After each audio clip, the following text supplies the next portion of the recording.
Welcome to our second annual stakeholder meeting.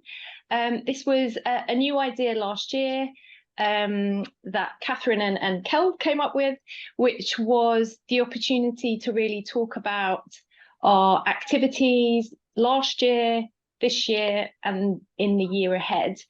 So if you go to the next slide, Catherine, we're going to do this as a tag team between Dimitris, our new chair. So welcome, Dimitris. I don't know if you're just going to say hello quickly. Yes, hello, ladies and gentlemen, and ELF. A larger team. Hello. Brilliant. So yeah, Dimitris and I will sort of run us through this meeting, through the slides, taking it in turns to present on different aspects. But to start with, I just wondered, Dimitris, if you just wanted to give a quick introduction as you're now the new chair and what you hope to bring to ELF over the next 3 years. Okay, yes. Thank you, Pippa, for the introduction, and thank you very much, each of you, that you will share some minutes to be together and to see what we can do in the next 3 years together with ELF. A lot of people we have meet each other before, so you know that my Spanish are better than my English. So I would like to to support me on the language differentiation. And I think this is a way that we can show that the language a lot of time cannot be a limitation between the collaboration of different countries, different patients, and different knowledge background of language at least. For the people that you see me first time, I'm a cystic fibrosis patient. I struggle for my breath since a lot of years. That I think is our common problem. And the other common that we have together is that beside that being a patient and having a problem, we try to overcome it and to find some solutions to have better health care and to influence the political states or the the service of healthcare to be better. Why? To live longer and to have better quality days of life. So the stronger thing of ELF is that it's multi-country, delegates, multi-knowledge from different therapeutic categories, and this has give some efforts to make the change. What is the change? To have better quality day of lives and to have breath unlimited, if I can say that, to overcome all the limitations that our breath has. We have shared, and you will see it in a while, again, the strategy that we are thinking for the next 3 years. And if I could say only two key words that will be, is that we try to face what is the change of digital transformation in health. For example, now everybody that the hospital is not in the hospital. Maybe it's in some devices. We do home care. We work, and together we have some solutions in digital pocket services.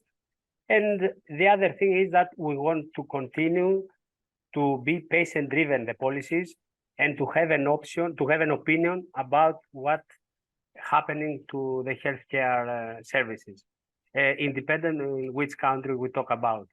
So I think this is enough for a start. I would like also to welcome you all, and thank you very much for giving some time.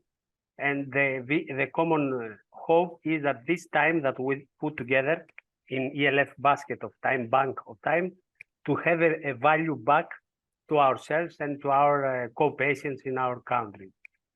I think it's a poll here. I don't know. Yeah. Yeah, thanks, Dimitris. So if we go to the next slide, just to give you an overview of the next hour. So the objectives of this stakeholder meeting today is to inform you about our achievements in 2022-2023, to share our plans for the rest of this year, and to find out what you would like us to prioritise in 2024-2025. We really want it to be an opportunity for you to tell us what you think. Because it's difficult to do that, allowing people to talk throughout the meeting, we will be having polls that people can take part in, but also please feel free to put your comments in the chat, to say whatever you like. We'll be collecting all the information in the chat and all the information in the polls, and really be using it to develop our budget priorities for next year. So if we go on to the next slide, just as a reminder to everyone what the mission and vision of ELF are. Dimitris, did you just want to run through this? Yes, ELF is an organization with a lot of years of history. And of course, our common mission is that we want to put together the patients with the scientists and professionals to improve lung health. Our vision is that we want to have, a better healthcare, independent of which country we have born and what is the differentiation of healthcare systems. This is, the typical mission and vision. But this event today, we want, through these polls that you can see, to see what is the image that the stakeholders have out of here. So what they feel that it's our mission and what we have to do better. So I would like to, to have some honest answers to help all of us to improve, the mission, the vision on what each of you can bring, what is the adding value that you feel that you can bring to make better the vision and the mission. So feel free to give some honest answer, even if it's, strict, and also to give some ideas what we can do better. Because each year it's another member, a lot of different members, so we can co-ship and co-design our mission. Great. Thanks, Dimitris. And on that note, we're going to have our first poll now. So Catherine, if you could activate the first poll. Our first poll is just asking you what 3 words you would use to describe ELF. And we hope that will give us some view of everyone's vision of the organisation. So Catherine, can you launch the poll?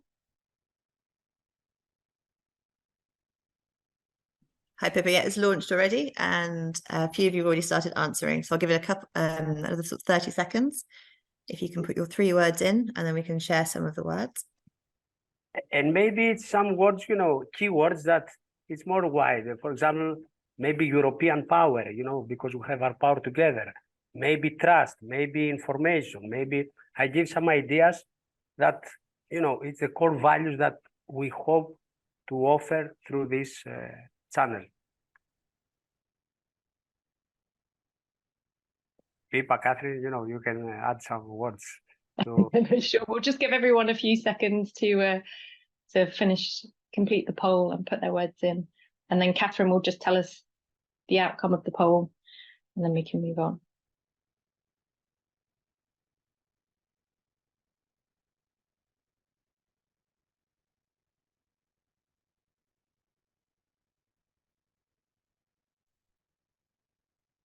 How are we doing, Catherine? Have we collected all the answers? Apologies. Yeah, so I've got 13 of you have answered. So I'm just trying to see the results of the poll.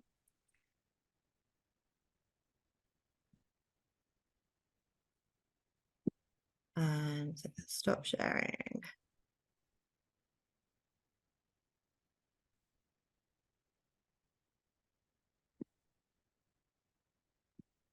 We'll come back to them later, Catherine. Yeah, we'll come back. Sorry about maybe that. Courtney can share the results as they come through as the co-host. Okay, so moving on, we just wanted to remind you or introduce you to some of the core ELF Council team. So the ELF Council, which is the overarching governing body of the European Lung Foundation, is made up of a 50-50 mix of patients and members of the ERS leadership. And we just wanted to highlight some individuals that are there representing the patient voice on the council. First is Michaela Odemir, and she is the chair of our Patient Advisory Committee, representing patient organisations and making sure that the patient organisation voice is represented on the council. Helen, and hi Helen, she's here in the audience today, is a representative of the United PAG, and this is a group which has one representative from each of our patient advisory groups. And Helen really tries to represent the voice of the patient advisory groups on the ELF Council. Paola, who's also here today, but I think still struggling for getting in, Catherine, don't know if anyone can help her. She chairs our Professional Advisory Committee, and that is a group of healthcare professionals who ensure that all the educational material that we produce is evidence-based and fit for purpose. We have Oksana. Hi, Oksana, I've seen you here as well. Oksana is representing the European Patient Ambassador Programme on the Council, which is the training programme for people wanting to get involved in healthcare and advocacy as a patient. And then I'm really happy to introduce our two additional members, Ed and Dina Powell, who come as a power pair to the ELF Council. There is, and we'll hear about it later, a priority to increase the youth voice within the ELF over the next 3 years. And Ed is a 16-year-old with bronchiectasis who's done some fantastic work within our bronchiectasis patient advisory group. And he will be working with us over the next few months and years to try and create a youth group to really drive that representation throughout the ELF. So thank you to all the work of the Core Council, and hopefully all of you will have had some interactions with these individuals, or if you haven't, you will do in the future. If we go ahead, Catherine. Apologies.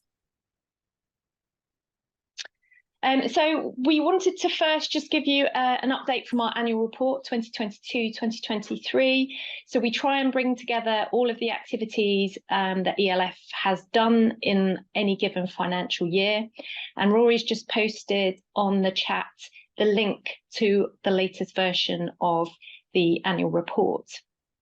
The first page of that annual report this year tries to give an overview of the strategy update from Keld's time as chair of ELF.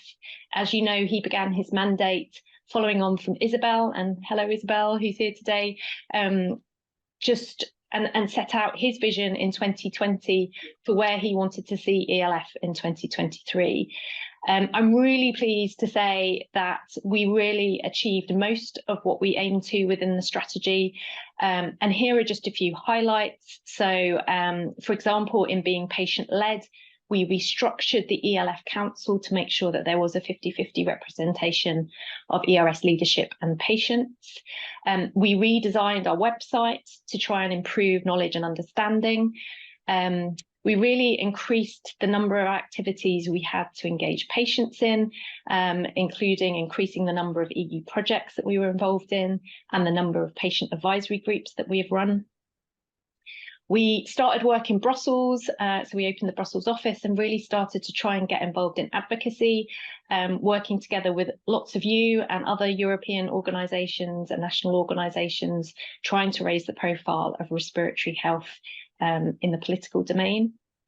And then internally, we've tried to really improve the way that we govern to make things more efficient. Post-COVID, we've obviously had lots of improvements in online digital tools, and we've tried to make the most of that. And then finally, one of Catherine's key roles is to try and increase the resource of ELF, looking at different funding opportunities so that we have the funds available to deliver on the activities that you all want us to do. So we're really proud of that strategy and what we managed to achieve with Keld, and we thank him very much for all of the work that he did in his time as ELF chair.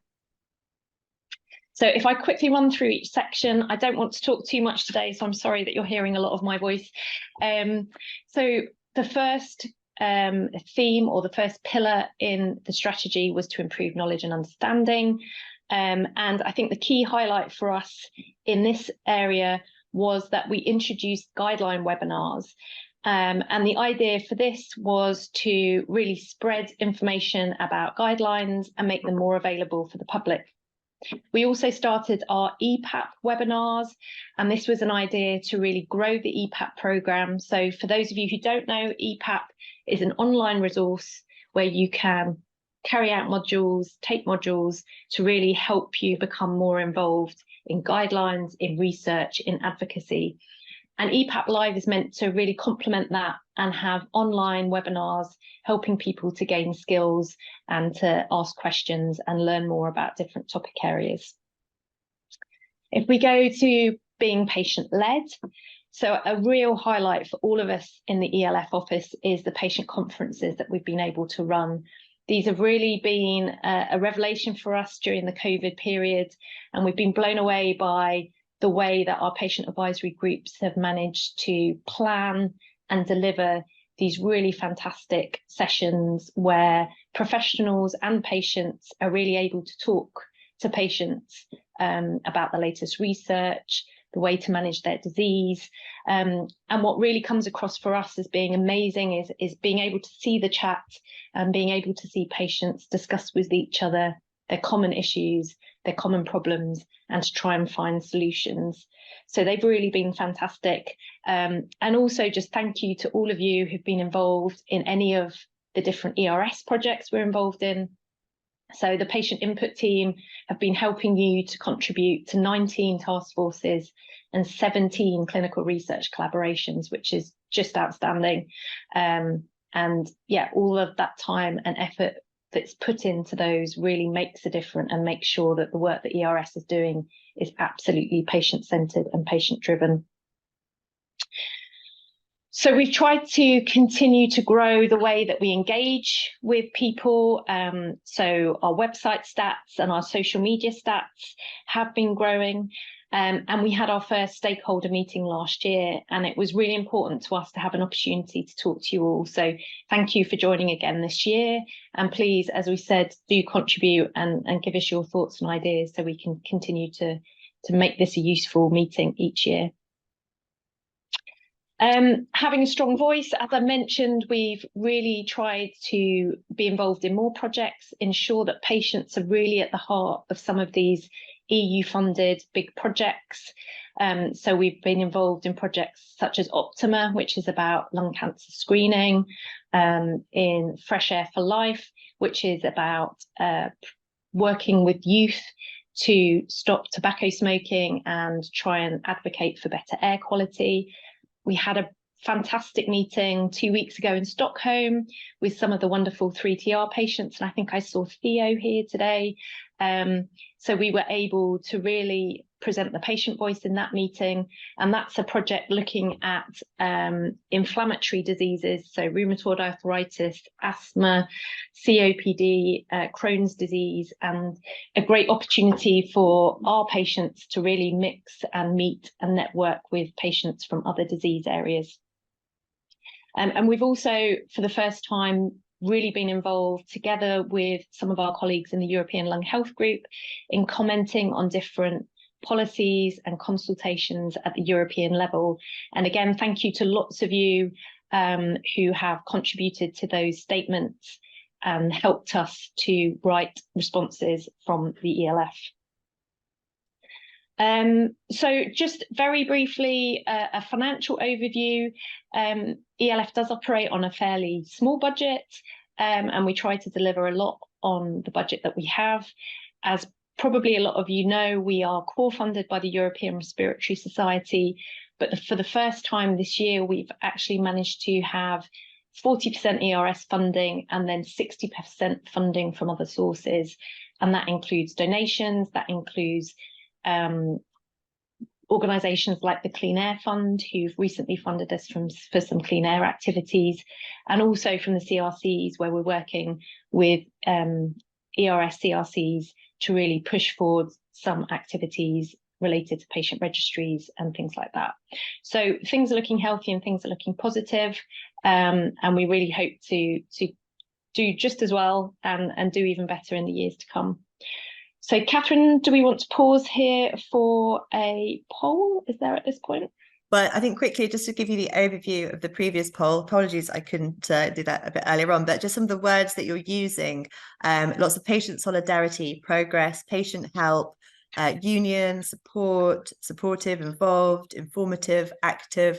So things I think that we can say we think we're doing, and so it's really great to have that reflected back from you. So I think just wanted to share that with you, Pippa, before moving on to the next slide. Brilliant, that was great to hear. Some really amazing words coming out. Thank you, Catherine. So Dimitris, I wondered whether you want to give us a quick talk through this slide, which is what we are doing this year and what we've achieved so far this year. Demetrius, over to you. Yes. Okay, you do it very quickly and you present so much work in very seconds.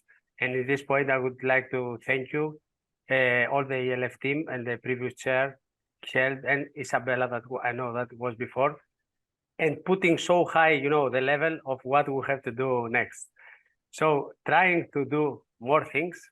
First of all, we have, upgrade a little the strategy. And I say upgrade it because we want to see, the challenge that is coming for the next year to be updated of what's happening generally.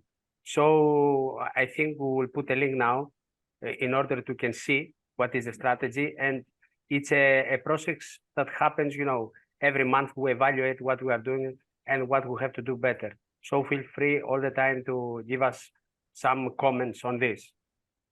If I want to go to the next step, our major day, at the annual meeting is the Patient Org Day that we will have next year in Vienna. And we want to be, a bigger, if it can, like the last one. So to have a continued progress. So we want to, to give us ideas. We have already write some thoughts and some we have taken some feedbacks of the patients that I have met also there in Milano, and feel free to to make some ads. Also, we see that there are a lot of needs even in different therapeutic categories. So we want to expand and to make other patient advisor groups. For example, one is the pulmonary hypertension. We try to develop, and also some problems, some common issues that we have, like the digital transformation, the lung transplantation, that it's a lot of differentiation between the countries.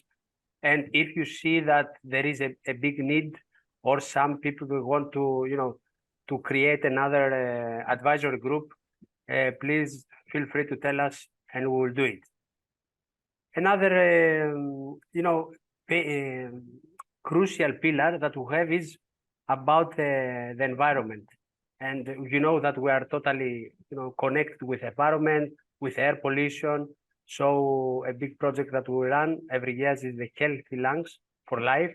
We have done a big, claim with some signatures in Milan, and we want to, to monitor the legislation that happens in European level, and to promote the healthy lung, to try to reduce the pollution and whatever has to do with the environmental damage or threats that we face and our lungs are facing. People, you can correct me if my words is very simple, but I think you got the point. and it's a quickly overview. What else we do? We try to be involved with European projects, and I think the previous days we were a coordinator in one project, and we try to give some key priorities, and we want also to extend to get other projects to get involved in the national organization. So we will keep you updated about what opportunities we have and how we can collaborate all the association in national level. Sorry. About the guideline webinar, it's updating all the time the guidelines. So we want to encourage all the patients to ask what they want in order to include them in the webinars that we develop. And already we have started for sarcoidosis guidelines, and we will continue whatever the challenges or what you ask for. What else? I think the next point, yes, I see. It's about the social media. All of the things we do, if we not communicate it, we will not have the influence that we want to have. So one important value of ELF is to have influence in our values and our actions in European level. So if you have ideas how we can use TikTok, infographics, modern ways of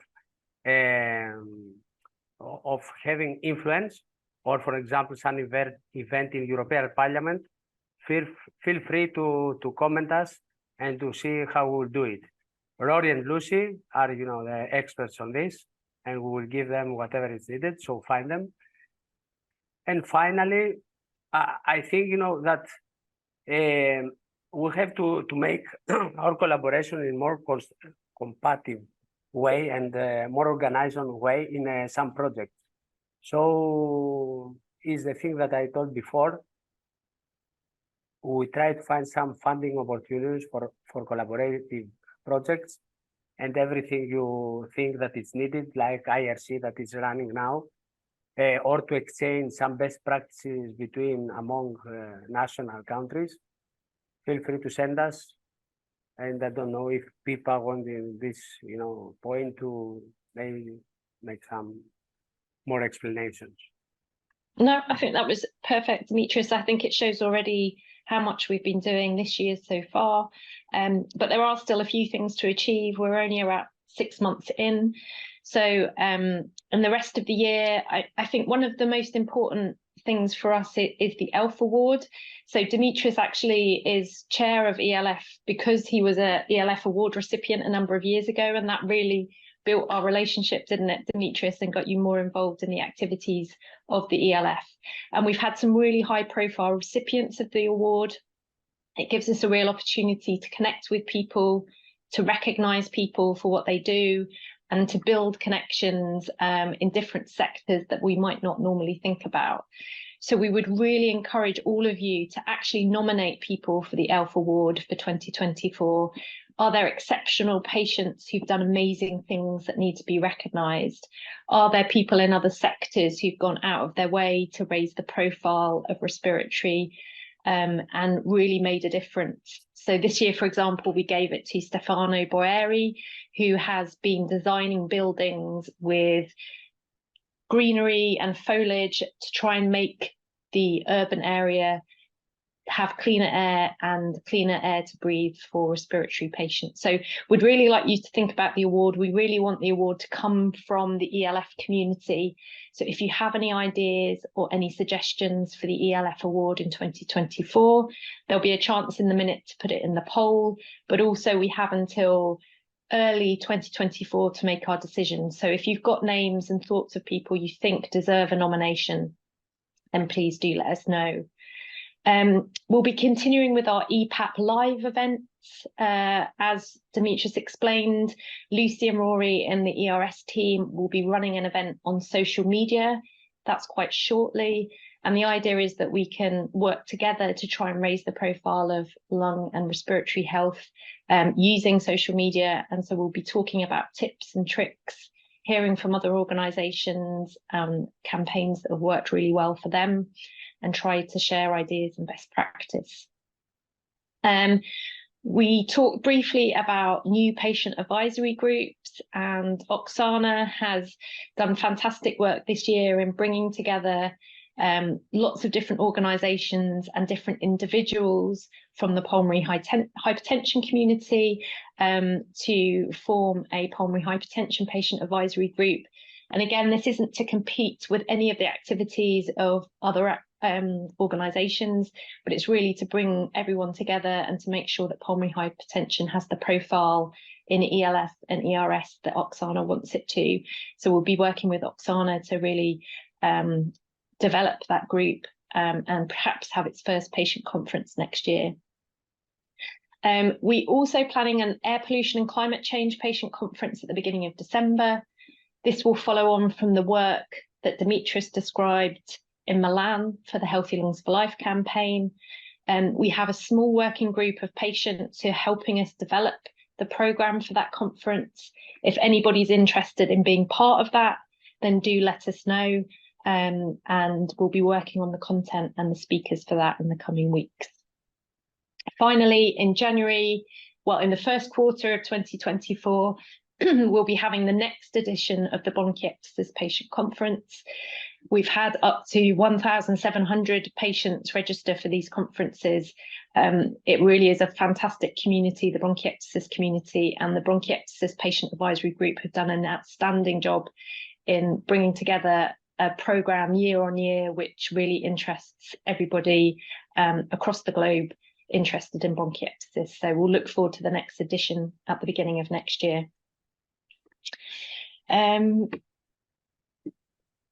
Is this time for a poll, Catherine? Am I right? It's been and gone, Pippa. Oh. So, Courtney, if you could, you have already done that. So people say, what else can we do before April 2024? Nothing is good. That's one of the answers. Bring more young people on board. A webinar about pulmonary rehabilitation. More combined webinars, ERS, ELF, disease specific. Full adoption of the EU air quality. And then some of the ELF awards. Actually, I'm going to keep those ones secret, so that, because I think that's the nice thing about the nominations, and then we can talk about those and let you know afterwards if that works for you, Pippa. Yeah, that's absolutely fun. I think it's better to keep some nominations actually under. Yeah, no, I think so, absolutely. Okay, all right, but yeah, some really great stuff. So there is more stuff that we can be doing in the next year.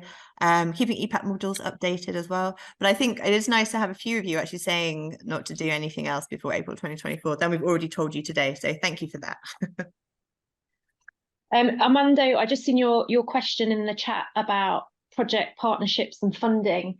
With regards EU projects, I think the one thing is, if organisations are really keen to be involved in EU projects, just let us know in general. For example, the application that we just put in this week, which has been outlined by Demetrius, we have worked together in partnership with EFA, European Federation. Well, you know who EFA are, Armando, I don't need to explain that to you. But from a national level, if you are keen to be involved in projects, let us know. And then we often get professionals coming to us looking for patients and patient orgs for their projects. Then if the projects are at a national level, we can contact you and suggest you as a partner. If they're looking for a more European context, then ELF can get involved, but then engage different organisations at the national level as well. So Armando, we can have you on our radar and make sure that we're letting you know when those opportunities come up. Yeah. Okay, Pippa, thanks. Great. Cheers, Armando. Okay, so are we doing well for time, Catherine? I think we need to keep going at a nice pace through to the end. And we can have some Q&As at the end, if that's okay. Yeah, you keep me under control, that's fine. Yeah. So we're going to move to the future. We're going to look ahead now to 24-25. Demetrius, do you want to talk through some of the key themes that we have on our list to cover? Over to you. Yes. As everybody understand, we cannot do everything. We cannot resolve everything. So we try to keep focused in the next 18 months in some specific areas that it's common areas for everybody. First of all, it's about antimicrobial resistance. A lot of us, we use different antibiotics. So we try to be, to give more information about this topic, to be more informed the patients, to make better choices. The second area is the climatic change and air pollution.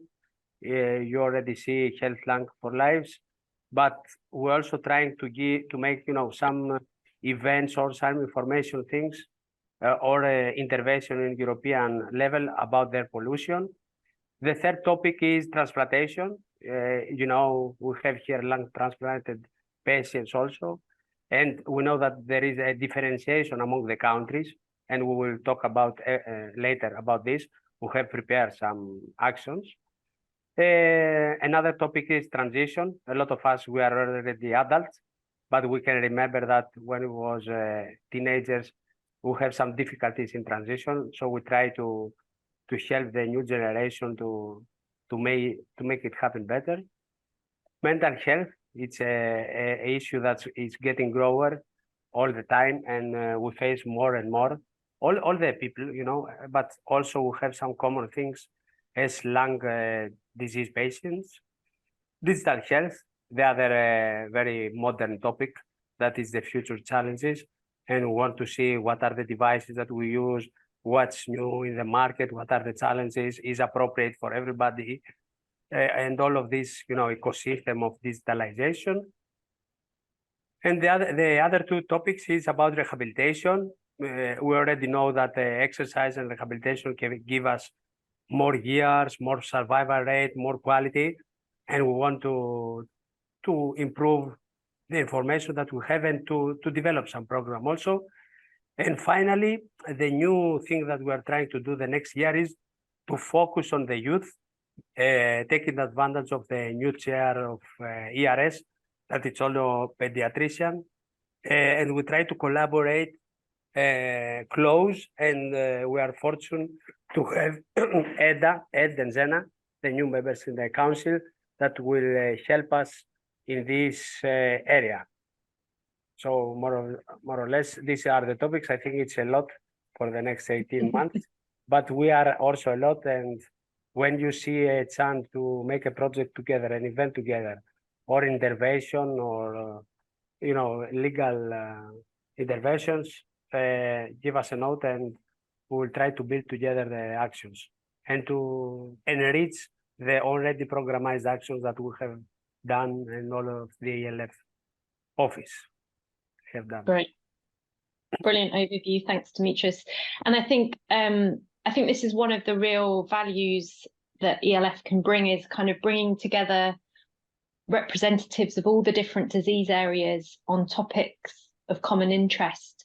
And I just wanted to highlight mental health, because we had a brilliant patient org networking day that covered mental health. And we've already had some discussions with Jean-Michel, for example, since the Congress, on how we can take some of the learnings from that day and develop some activities and tools over the next few years.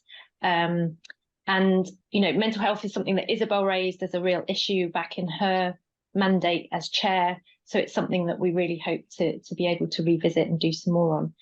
So, Catherine, is there another poll here, or again, is that we've launched it and done it, Pippa, already? So it's happening in the background. I don't think you can see them, but just so you know, it obviously resonates with everybody. Mental health, as 71% of people have just rated mental health in their top choices for overarching themes. The other high ones were climate change and antimicrobial resistance. Obviously, very big, important priorities for the people that we're working with. Great. Just a point from Hilda, Catherine, that you're going too fast. Keep the polls open a little bit longer. So that I apologise. Sorry. I'll keep them open a bit longer. She's just too keen. That's what it is, isn't it, Catherine? Thanks for all of your input on that one. Great. So we're just going to go into a little bit more detail on our budget suggestions for 2024-2025.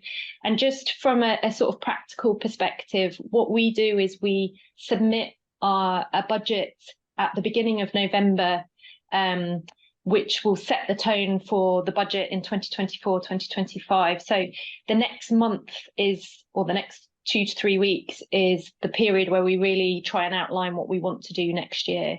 So there's still a window of opportunity to really influence that, and we'll tell you what we're thinking.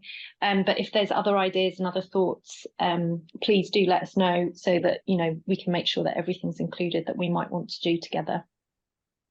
So if we move to the next slide, Catherine. So in the field of education, so patient education, we are going to be doing more work on the European Patient Ambassador Programme. So we've been working on some additional languages.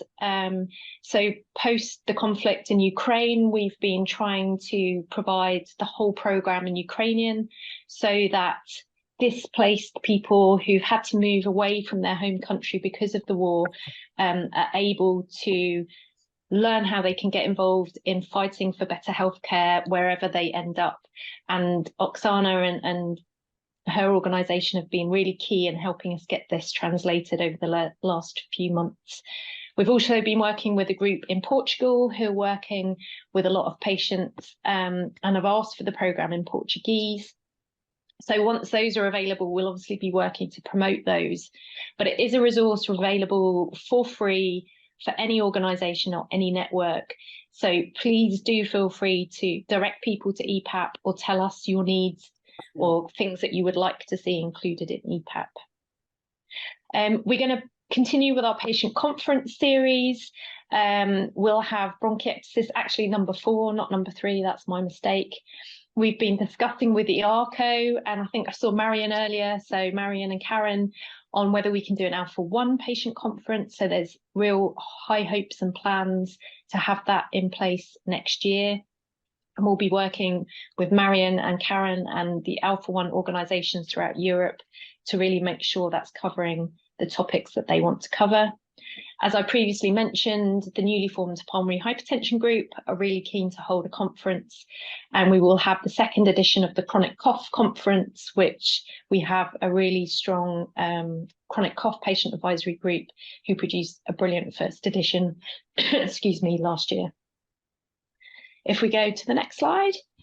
So just to quickly say, there's a poll on the screen now. We're asking if you want any other topics. I'll keep it open for another 10 seconds. If you do want to answer, now is your chance. And in fact, that takes me on to the slide that I'm then going to talk through. So Healthy Lungs for Life next year. So again, this year it's proved to be very popular, the Healthy Lungs for Life grants. And so we will be running this again.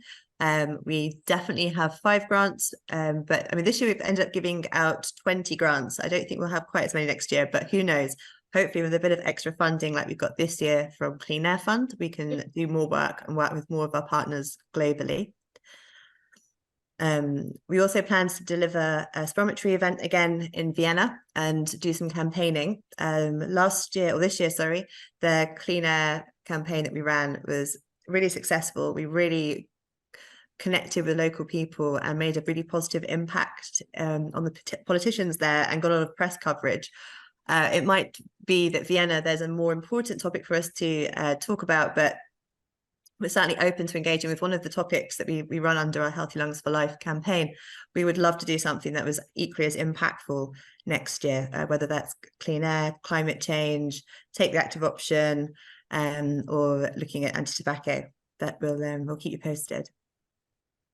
We're also going to grow Take the Active option at the Congress.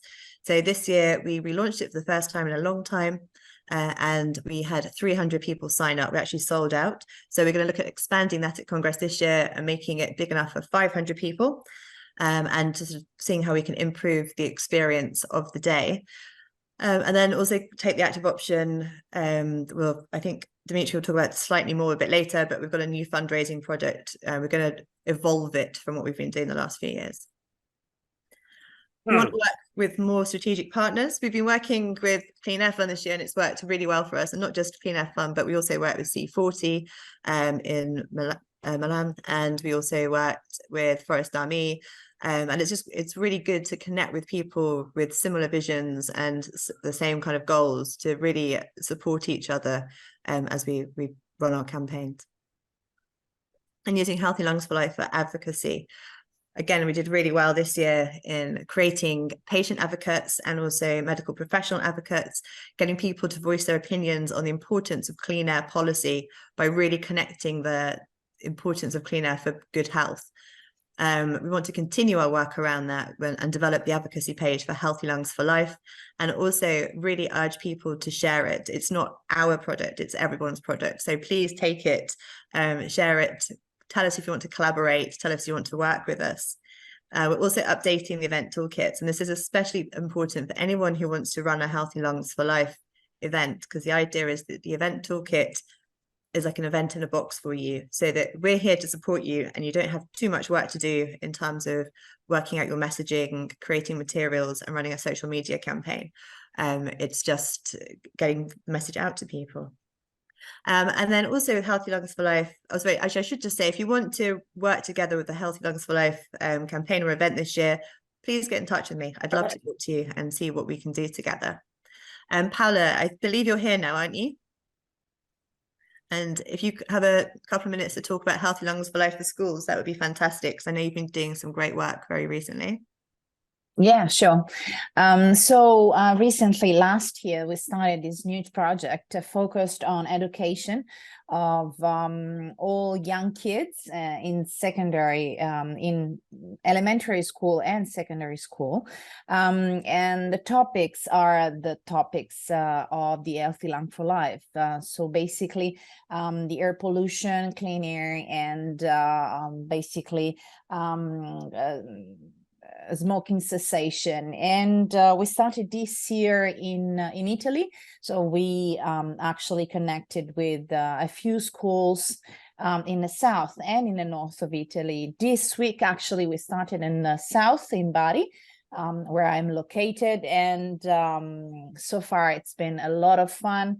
Kids are very much involved. They want to know more about it. And they are so happy.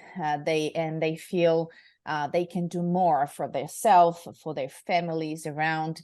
And there's a lot going on in terms of projects that they want to develop throughout the year. So the idea is to basically give a lecture to start with in the school together with the teachers, usually science or math teachers, and together with one of us, an healthcare provider, we start the conversation with the kids. And after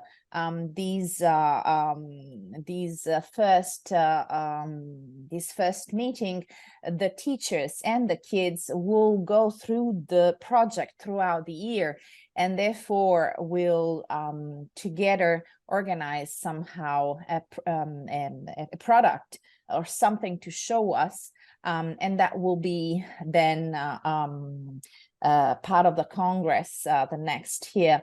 And so we look forward to hear all the and to see obviously what they want to do and the project they want to start. And so far it's been a lovely experience. So we look forward to expand this project throughout Europe, and also to allow for the materials for the material that we are actually working on to be available for as many people as possible, so that we can share and spread the voice for the kids. Thanks. Thanks, Paola. That's fabulous. And it's been a really exciting project to work together on, and thanks for all your hard work on it. It's been brilliant. Great. And Courtney, I think you're just going to talk about the Congress next year. Yes. Hi, everyone. So we every year are really involved in bringing patient organisations together at the ARS Congress to hear the latest updates and also showcase your activities. So for 2024 for Vienna, we are planning hopefully to have more patient focus sessions, and we'll work with the ERS to see how that could come about. We'll also again have a hybrid patient organisation networking day. We had around about 80 to 100 people there in Milan. We had almost 500 people join us online. So we need to think a little bit about how we can engage the ERS audience and maybe healthcare professionals more in that day. We'll continue to include patient speakers in the programme. We have 12 patient speakers this year, talking about a wide range of topics, and some of them are here today. So we'll continue to do that mainly by video, but we'll try and include them more seamlessly in the question and answer sessions. And we're also working with ERS to increase the fee or the sort of reimbursement that patient speakers get, because we know it is a lot of work and people put a lot of time and effort into developing the videos, so we want to make sure that we're paying them fairly for that. And then this year there was a new initiative on the Wednesday at Congress, which aimed hopefully to keep people at Congress for that extra day. ELF was really involved in a lot of different sessions talking about research collaborations, tobacco control, how to build consortiums, climate change. So we'd like to kind of continue that sort of format for next year, and again have opportunities for networking within the Congress. You can see the poll on the screen if you have other ideas, other suggestions. Congress planning starts as soon as the Congress finishes, so do let us know what ideas you have, and then we can take those forward through ELF or in our discussions with ERS as well. Next slide, Catherine, I think I'm just going to talk about the first point on that one. So a big part of Dimitris's strategy, which I know he's going to talk about, is sort of strengthening connections with the patient organisation community. And I just wanted to flag that we're currently recruiting new members for our patient advisory committee. So that's a group of 20 organisations from around Europe who directly input into ELF strategy. They helped plan patient organisation networking day and choose the topic and speakers. And it's a really good chance if you're interested in working with us on a particular topic or working with us to sort of forge relationships across Europe. That's a brilliant chance. Applications are open. We're recruiting for a whole new committee. Hopefully some of the existing members will reapply and stay on and continue to contribute. But it would also be great to have some new members. So feel free, I can put my email in the chat if you're interested in finding out more. And I think Rory will share the link for more information as well. I'll hand back to Dimitris now.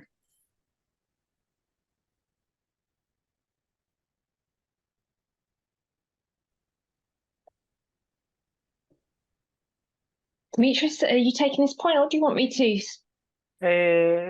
Yes, I can make a small comment, because Courtney have explained very well. Some thought that we have is that, okay, we are volunteers here and we want to our time to have a value. So maybe a lot of volunteers are tired from the PAC committee, and they want to keep to give a place to new members. But the most important is that we want to be more close and to see what are the benefits, what you're getting back when you belong to this family, to ELF family. Because we are not, disease specific, it's a wider, a bigger family. So what we can take back, what we can have to be more close. For example, one benefit is that we can be in the event of the annual event to make connection, to make networking. What could be the others? Like having a card of some benefits, to make some travels, to make some, I don't know, to recognize our work and then to be more closer. Like the, the gymnasium that have a members club. We are a foundation here, we cannot having this, but a way of being part of a beneficiary family, and that we can offer also. So we are open this in ideas, it's a new thing, and maybe you can help with fresh ideas. Yeah, thanks, Dimitris. I think it's something that Dimitris is really passionate about, and which I think is so important. This, how can our community grow? How can we benefit you? And at the end of the day, that's what ELF is for, is to provide support and services that you need and you want. So we are, as Courtney said, refreshing, renewing the PAC, but we really hope that we keep some core members, because the PAC are a huge part of what we do. Under Helen, we're going to be strengthening the United PAG. So what can we do across diseases? How can diseases working together really strengthen respiratory health in general? We've talked already about youth. We will be really trying to engage with youth across everything that ELF does. And Ed is looking to set up a youth group. We have a meeting later with Ed. He couldn't join today because he's at school, so he sends his apologies. But any young people that with respiratory disease that you think may want to join Ed in helping drive ELF to be fit for the younger people, then do let us know. And we also want to really connect with seldom heard populations. How can we get in touch with people really suffering with respiratory disease, who maybe don't feel comfortable in connecting with ELF in more usual ways? Can we find organisations that work with these hard to reach people, and can we find a way to connect with them where they want us to connect? And I remember from Patient Org Day that there's some brilliant examples from PCD in the UK where they've been going to find people where people are, so whether that be in their places of worship or in their community centres, etc., etc. So we'll be really looking at that. So I don't know, Catherine, if the poll's already been up, but I know what we wanted to ask people was, how can we make you feel more part of the ELF family? this is your family. We want it to do what you want it to do. So any ideas you can give us. And Demetrius is throwing loads at me at the moment. So can we have little badges at Congress so you can see who each other are and which roles you play in ELF? You know, is it as simple as having cups of tea available? Is it, you know, having a badge or having a t-shirt? But yeah, any ideas that you have would be great. So Catherine, I don't know if that poll has gone out. Yeah, so we put the poll up. I mean, we can probably relaunch it again if we want to. Most people come back saying that we're doing enough. They feel very much like family. Some people like to help share awareness campaigns and the results that they bring in themselves. So I think like maybe people having the ability to do more independently will help them, make them feel more part of the family. So yeah, some very positive stuff. And having more sort of local catch-up chats with people. So maybe having more small-scale meetings, if possible. Yeah, thanks, Catherine. And again, you know, any other ideas, feel free to put them in the chat or send on, and we can take those all into account. So brilliant. Thank you. So last slide, I think, before we can go to sort of an open Q&A and chat. Oh no, maybe not, maybe 2 more slides. So just coming back to the point Armando was asking about earlier about getting involved in projects. Oh, there we go. So as probably some of you are aware, we recently opened Lungs Europe in Brussels. We did this for purely practical reasons, in that ELF is based in the UK and ERS is based in Switzerland, which means that a lot of funding mechanisms in the EU we're not eligible for anymore. So we now have an organisation in Brussels called Lungs Europe, which is ERS and ELF together.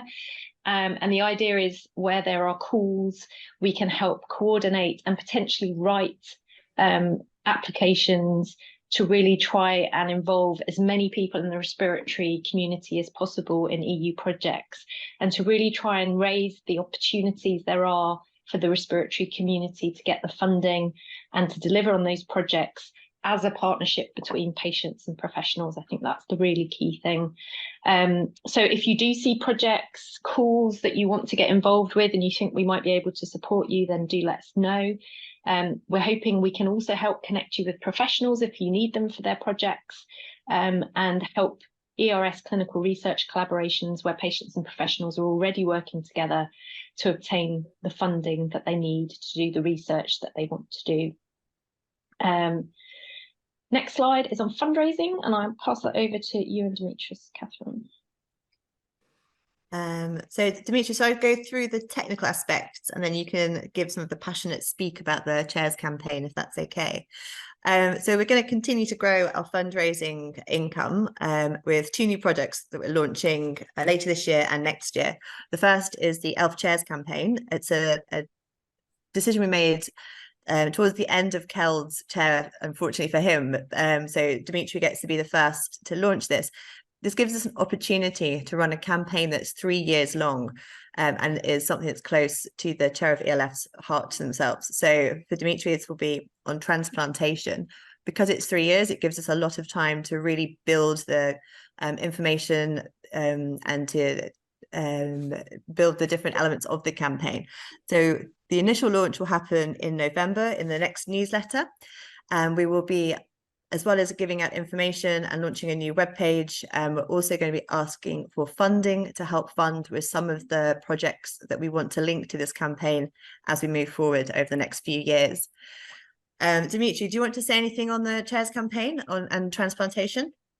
Yes, Catherine, the comments that I would say is, okay, ELF organization have to make some priorities, you know, strategy, and to see what are the new things that are happening and to be involved.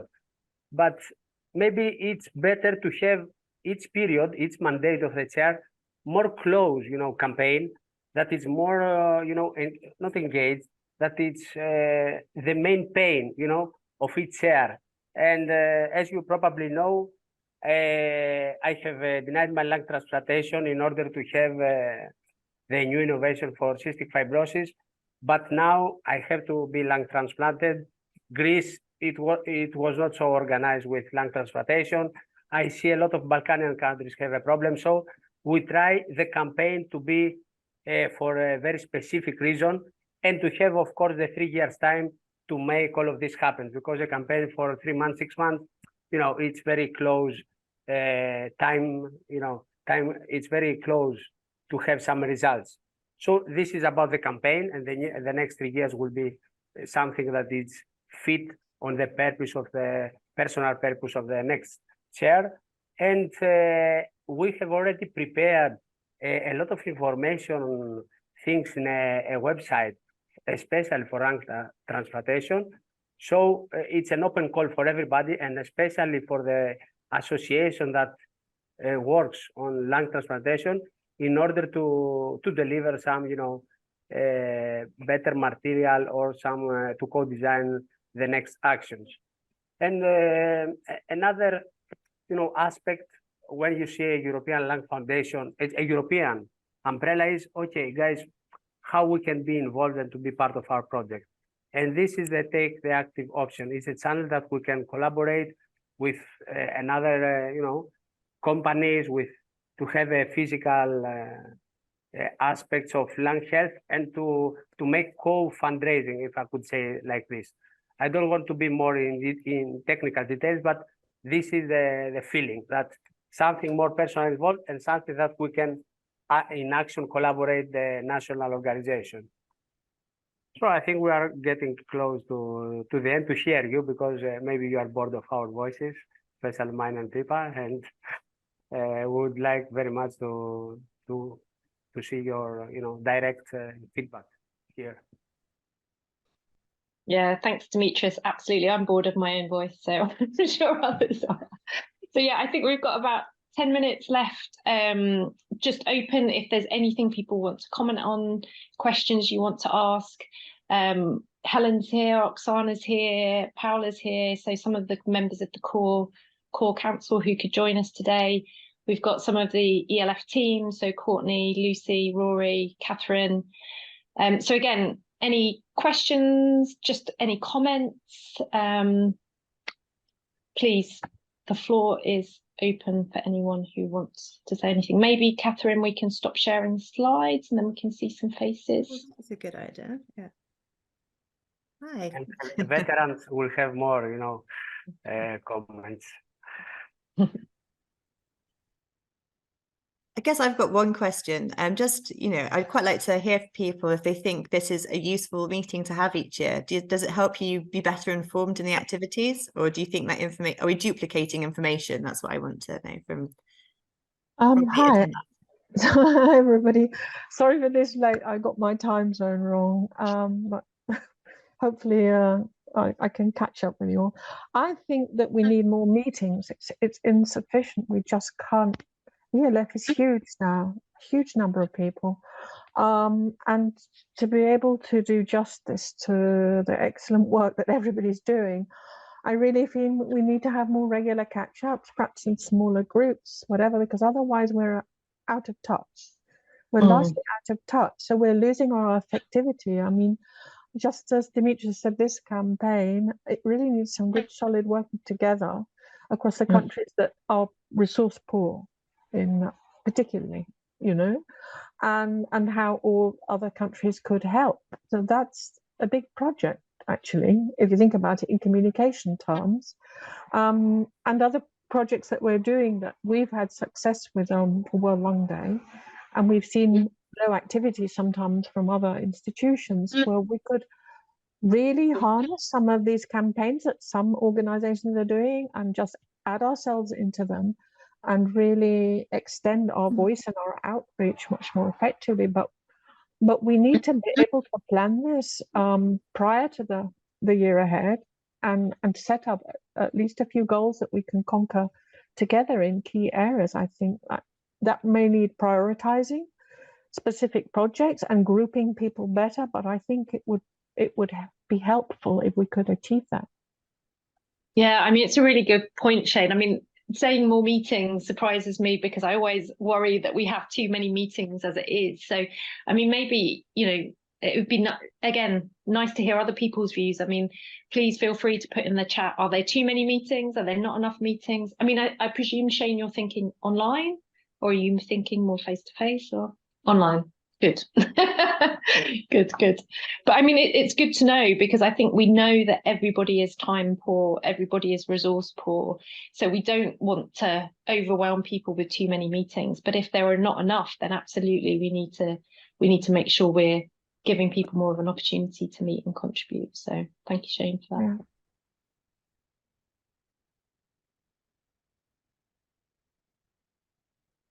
Don't be shame.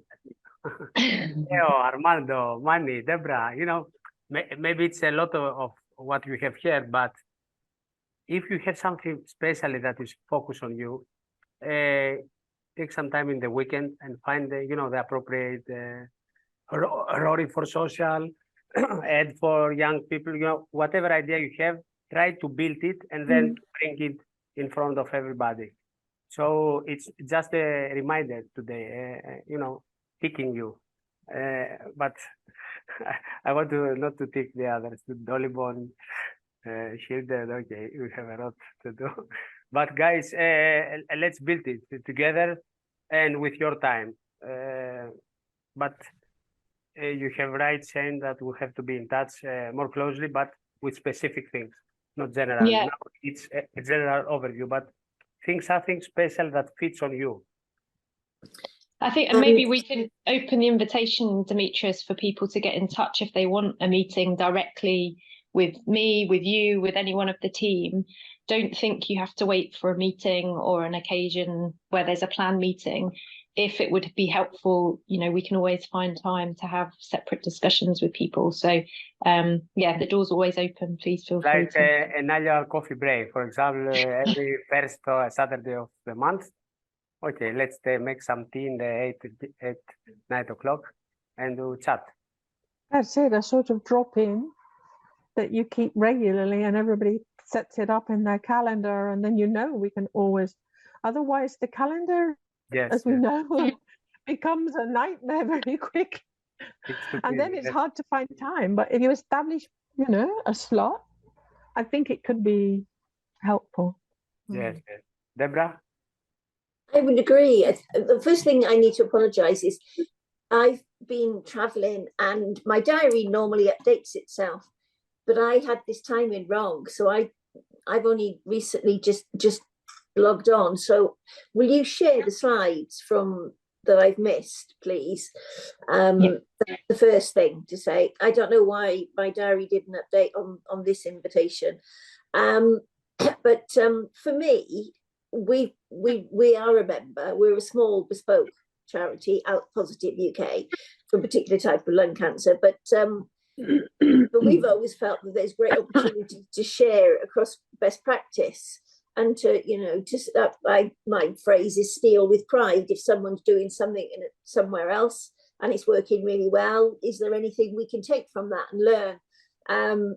And so I would agree with Shane. I think maybe having diarised small meetings would be a great opportunity for people to learn more, and maybe have an opportunity to drill down and understand, say, a campaign that someone's doing and leading on, and to really explore if there's opportunities for others to pick something similar up. I always think, there's so few ideas that are genuinely new. Most ideas are just a rehash.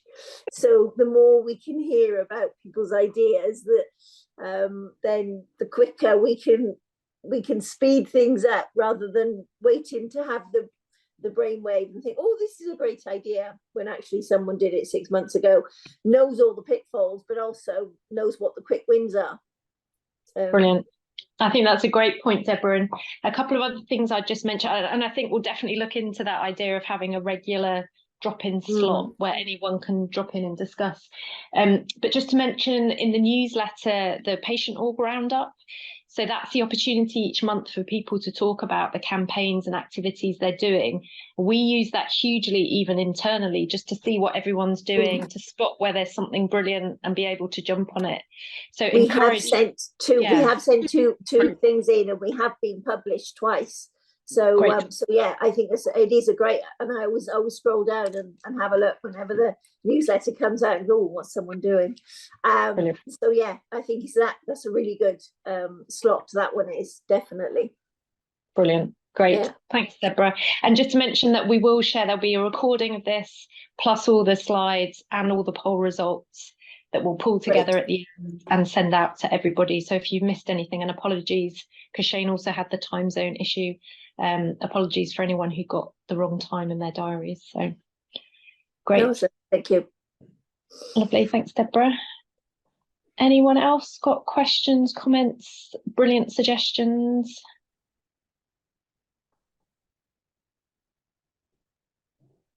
No. Oh, can I just ask, is there a working group on the air quality approach? Because we've got an interesting research project that we know it will fit well there, but I don't know who exactly to connect with. So Catherine's just pulled together a working group for our climate change and air pollution conference. Right. So that's their primary focus at the moment, is on arranging that conference in December. So yeah, contact Catherine if you've got an interest in that group. As I say, that will be its focus for the next few months, but it could be something that continues in the long term. But we've got some really active, fantastic individuals who are going to be part of that. So is that December, did you say, Deborah? Yes, beginning of December. December the 7th. Also, Shane, it's not finalised yet, so do get in touch, because we're just pulling all the last people. So if you want to be part of that, it's not too late. Because we've got a documentary next year that's exactly on this topic by two filmmakers in Spain who are parents of an alpha. And we got involved in it. So I think it's going to be very powerful in the media. It's in different languages, so could be interesting. Fantastic. Great. So thanks. With Catherine, sorry, did you say? Yes. Yeah. Her email's in the chat, Catherine.1. Lovely. Good. Well, I think we're almost at time, aren't we, Catherine? Anyway, are we at the end? We are. We're actually on time, which is amazing considering how many slides we had. So I think let's take it as a win and not ask for more questions, and say thank you very much to everybody. Yeah, no, thank you so much. I mean, this is only the second stakeholder meeting. We want it to have massive value. We'll take everything that you've told us back into our planning for the year ahead. We know so many of you are so involved in everything that we do, and although we sit here as ELF staff hoping that we've delivered what you want us to, it's your time, your efforts, your thoughts, your inspiration that makes it all happen. So thank you for your time, thank you for your contributions, and we very much look forward to working on this budget, sharing it back with you, and working with you over the next future, but definitely over the next 12 months anyway. And Demetrius, maybe I can leave the last word to you. We have shared so many information, but I feel very, very well to see you and to set up the regular, in a regular base, meeting, a coffee break. And if I want to summarize, my English doesn't help me. Guys, we are here to give a value to our time. So it's not one tango, the tango needs a lot of people, and here we have to play a multi-tango to give a value to our volunteer times. So take the chance, to give, some options how to do it better, and to keep, the higher bar that the chair, the people, and all the team, all the members have raised up. So thank you very much for being here, and let's have a 3-year journey together. And to have fun also, to keep it sexy with the value that we try to have. Thank you very much. Brilliant. Thanks, everyone. Take care. See you soon. Thank you. you.